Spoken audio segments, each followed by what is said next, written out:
What is up, guys? Welcome back to the channel, and it is your match preview for Arne Slot's first Merseyside Derby. It is, of course, away at Everton. Match day 15 in the Premier League, 12:30 kickoff tomorrow for this one. And I think after the results against Newcastle didn't quite go the way we all wanted, this is a massive game, especially considering that Arsenal won as well. They've closed that gap now to 7 points. We've got to keep pushing on. I think a winning run at this stage in the season is going to be important, especially to take us into Christmas. So it's got to start here against Everton, and that's no easy feat because, as we know from previous meetings with Everton, it doesn't matter how bad their form is. This is one of those games with the cliche saying form goes out the window. We see it every single time. Everton will show up for this game. I would expect a Sean Dyche masterclass, right? Like heavily defensive and just pray that they can hit us on a counter. That's what I would expect. But actually, last season, I seem to remember at Goodison, they kind of threw everything at us. I think we were a lot weaker last season, though, to be fair. I don't think Jurgen Klopp quite had this team working the way we wanted it to. I mean, defensively, certainly, we were a bit of a mess last season, actually. Conceded first in most of our games. That has changed this season under Arne Slot, so hopefully that makes a little bit of a difference. But again, if Sean Dyche has read that and feels a similar way, then what we could see is a Dyche masterclass of just a very, very strong defensive performance for Everton. And then obviously Liverpool's penetration is going to be the important thing there, breaking them down, getting that first goal. So it's a huge game for sure because Arsenal are sniffing down our necks. As I said, Newcastle didn't really go away. I know we got a draw out of it. We're still undefeated, which is massive. And obviously we've still got a 7-point gap, which is a great place to be. But it's just a shame that we couldn't hold on to that 9-point gap for a little bit longer. And honestly, I just think it was down to a few bad performances, both defensively and in the midfield. I think Arne Slot probably got his team choice wrong. I think Kwanzaa, Gomez and Kelleher is too many changes at the back at one time. Probably we should have seen Trent start that game, but hindsight is 2020. I'll talk about individual performances as we go through the team selection for this game. So let's get into that. So I've gone with Alisson Becker, and I do think it's time Alisson comes back in now. I haven't seen the press conference yet before this game, so I'm not 100% sure if Alisson is ready, but I know he's been training with the team for a while now. I think Slot playing Kelleher the last couple of games has been a little bit more to do with the fact that Kelleher was in great form and he didn't want to rush Alisson back if he didn't need to. But I do feel like it's time now for Alisson's return. And I know that might sound harsh. It was only last week I was saying how great Kelleher has been and that I think he should have a run in the team. The mistake in the Newcastle game, it did cost us 2 points. Alisson comes out and claims that ball, and I think that's the difference experience makes. And it is very harsh, by the way. This is not me saying like get rid of Kelleher, he's made one mistake. It is harsh still to drop Kelleher at this point. He's been fantastic and he's allowed one bad game, or even it wasn't even a bad game, he's allowed one mistake. But I think this game is a big one. It's a Merseyside Derby. I also think the position we're in is not one we can afford to throw away due to complacency, and that's what it was. The Kelleher mistake was just complacency. I think experience at this stage matters, and I don't think Alisson leaves that ball. I think he comes and claims it. I think he goes to the ground, wastes a little bit of time. There was 5 minutes of the game left. I think we win that game if Kelleher claims that ball, and I think Alisson does that. That's the difference experience makes. And I don't want to drop any more points. This is a big game against Everton. We all said this looking at this week. It was going to be a tough week of fixtures. And so I do think it's time for Alisson to return. So I'm going with Alisson. I'll go with the fullbacks next. Robbo, obviously, we don't have a choice there. So Robbo starts at left back. Not much to complain about with his performance against Newcastle, though. To be fair, I think the defensive fragilities came from the other side with Gomez and Kwanzaa. So either way, Robbo has to start. On the other side, we've gone with Trent Alexander-Arnold. Again, he's got to play. I'm hoping it was just Slot felt like he'd rest him against Newcastle because he was recently coming back from that injury. But Trent has to start because Konate's still out and we cannot do this Gomez-Kwanzaa thing again. It just didn't work. So Trent Alexander-Arnold, for me, starts. And then that leaves the two centre-back positions, and we're going to go with Virgil van Dijk and Joe Gomez to support him. Now, people are going to talk about Joe Gomez making some mistakes, but I actually think the defence had a lot of work to do in that game against Newcastle. You look at the game against City, Gomez was absolutely fantastic. He hasn't got that many minutes under his belt. He hasn't even got that many starts under his belt for Liverpool this season. Against Newcastle, he did make some mistakes, but his recovery pace is absolutely massive for Liverpool. And on top of that, the mistakes came, honestly, because he had so much to do.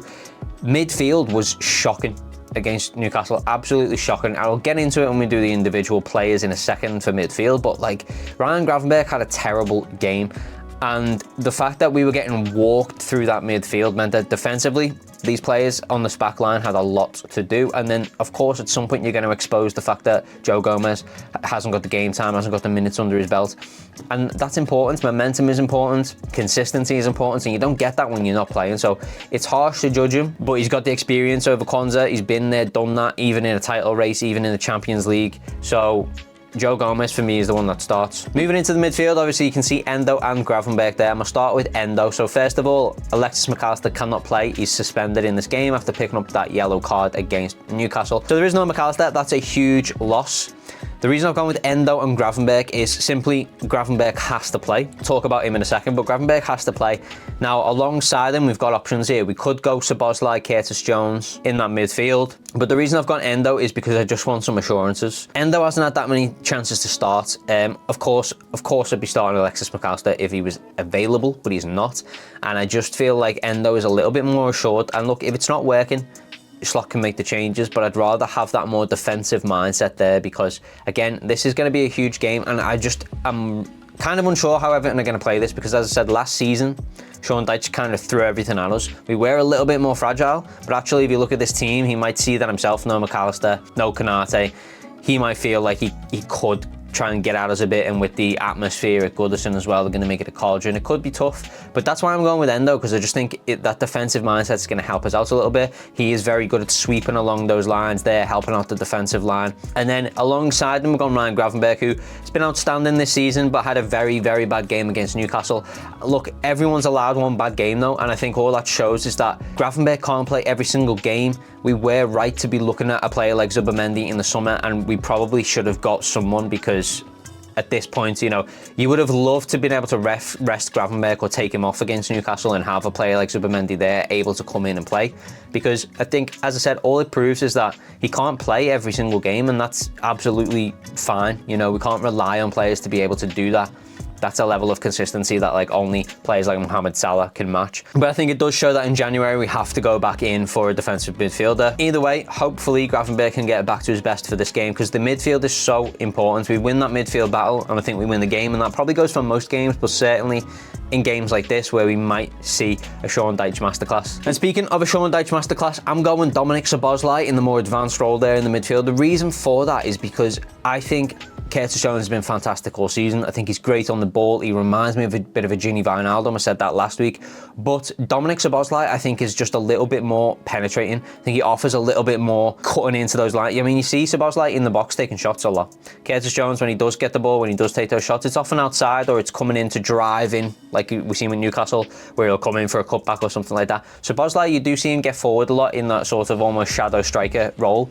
And so for this game, I'm going with Szoboszlai just because I'm expecting a Sean Dyche defensive masterclass, and we might need that extra penetration. So I'm going with Dominic Szoboszlai, but again, we've got Curtis Jones on the bench. It's an option there if we need to swap it, if it's not working for any reason, and that could be for Endo. We could see Curtis Jones and Ryan Gravenberch sort of DM role, and then Szoboszlai still up there, but it gives us the option, right? So that's why I'm going Endo for the defensive, Szoboszlai for the penetration, and if it's not working, we are able to make some changes there. Moving forward, in terms of our two wing players, I think this is the best we've got. Luis Diaz on the left, Mohamed Salah on the right. Salah, we'll talk about him real quick. Obviously, he was absolutely fantastic, unbelievable against Newcastle. Those goals should have won us the game. It's a massive, massive shame what happened in the last 5 minutes. It would have been an incredible performance from Mo Salah. It would have been one where you sign on that dotted line the second he gets off the pitch, give him what he wants, which might have still happened, by the way. We might have some news on that, but I'm going to cover that in a separate video at some point, because yeah, with Mohamed Salah, there is some rumblings there that he may have signed the contract. We will discuss that in a separate video. Salah definitely starts this game. He starts every game if he's fit, let's be honest. And on the left wing, I'm going with Luis Diaz because, again, I just think he's our best option. He's the most tenacious. He actually almost won as a penalty to go on and win that game against Newcastle, even after the Kelleher mistake. Questionable that it wasn't given, but I think, to be fair to Newcastle, they also had a questionable penalty not given. So maybe that just evened that out, I don't know. But again, Luis Diaz, very tenacious, again, offers that penetration, and I think that's going to be important against Everton at Goodison. So the big one really is who we're going down the middle, because Darwin Núñez has been off it lately. The consistency certainly not there for him. Missed a big chance against Newcastle, but we don't have Jota fit. so it's certainly not going to be him. And that really only leaves us with the option of Darwin Núñez or Cody Gakpo. I'm going with Darwin Núñez because I genuinely don't think that Gakpo offers enough down the middle. I think he knows that as well, which is why he likes to play on the left. The problem is when he plays on the left in a Mohamed Salah, Luis Diaz front three, often what Slot does is put Luis Diaz down the middle, and I also don't really think Luis Diaz is that great down the middle. He often goes missing for huge portions of the game when he's played down the middle like that. I just don't like it. You're always waiting for that change to be made, for Darwin to come on for Gakpo so that Diaz can get back out on the left, and then that's when you see the best of Diaz. So I'd rather we just see the best of Diaz the whole time and put him out on the left. So I'm starting Darwin because I do think he offers a little bit more than Gakpo, especially down the middle. I mean, you look at the City game, that winning penalty from Mo Salah, it only came because Darwin dispossesses Ruben Diaz in the final third, allows Diaz to get on that ball, run into the box, obviously take the foul, City concede the penalty, and then we go on and win the game. So, you know, Darwin does affect games even if he's not scoring. We've seen it a few times actually against City. Darwin is actually very good at stealing the ball in the final third, which can be vital for cheeky little goals. I do think he offers more. I also think he's massively a confidence player. If he could get a goal against Everton, it could change his season going forwards. And actually, in terms of big chances missed, for some reason, it does always feel more memorable when Darwin misses a big chance. But actually, if you look at the stats, and the stats don't lie, Diogo Jota has played less minutes than Darwin this season, but he has missed more big chances. Those are just the stats, you know, that's not me making that up. Those are the stats. For some reason, people love to remember Darwin when he misses, and people love to get on social media and talk about it, but he's got less goals, don't get me wrong. He has got less goals than Jota, and he has played more minutes. However, when it comes to those big chances, he's still putting them away more than Jota is. Those are just the facts. Now, would I start Jota in this game if he was fit? Yes, but he's not fit. So the choice is between Darwin Núñez and Cody Gakpo. I'm going Darwin Núñez. In terms of the final score, I mean, you can see the Opta stats down there. It's Liverpool dominant at 68%, a draw at 19%, and Everton win at 13%. So I think, based on the Opta stats, we're going to rule out an Everton win. We all know how the derby goes. Forget about Opta stats. The game's the game, form out the window, whatever. Anything could happen in this game, but Liverpool should be beating Everton. And certainly if we want to go on and win this league, we have to be beating Everton because they're so bad this season. Yes, it's not ideal that they're coming off the back of a 4-0 win against Wolves, but Wolves are bad as well. So let's just forget about that and not worry about that fact. They're going to be high on confidence, and they're going to want to throw everything. They're going to want to derail Liverpool's season, if we're being honest. And we have to be resilient enough to combat that. This is a game that we have to win if we're going to win this league. And with Liverpool at 69% on Opta, you would expect that to be the case. With Liverpool being such an attacking threat, and massively so on the counter this season, I think things are going to go slightly different to last season, and I think it is going to be a defensive masterclass from Sean Dyche, in which case the penetration and the first goal are massively important to open things up a little bit. But of course, it's Sean Dyche and it's Everton at Goodison, so I think he's going to keep things tight regardless. I'm not expecting tons of goals, but I'm expecting a Liverpool win, and I'm going to go Liverpool 2. Everton 0. Let me know down in the comments what you guys think. Give me your score predictions. Let me know what you think about that team selection, and if you've got any opinions on what I said about the players against Newcastle in the last game, let me know about that as well. If you have enjoyed the content, make sure you hit like on the video. It does help us out. It's free for you to do, and it massively helps us out. And if you're not already, make sure you subscribe to the channel so you can see me next time when I make a video. Otherwise, this might be the last time you see me. But either way, thank you guys very much for watching, and as always, we will see you in the next video. Peace.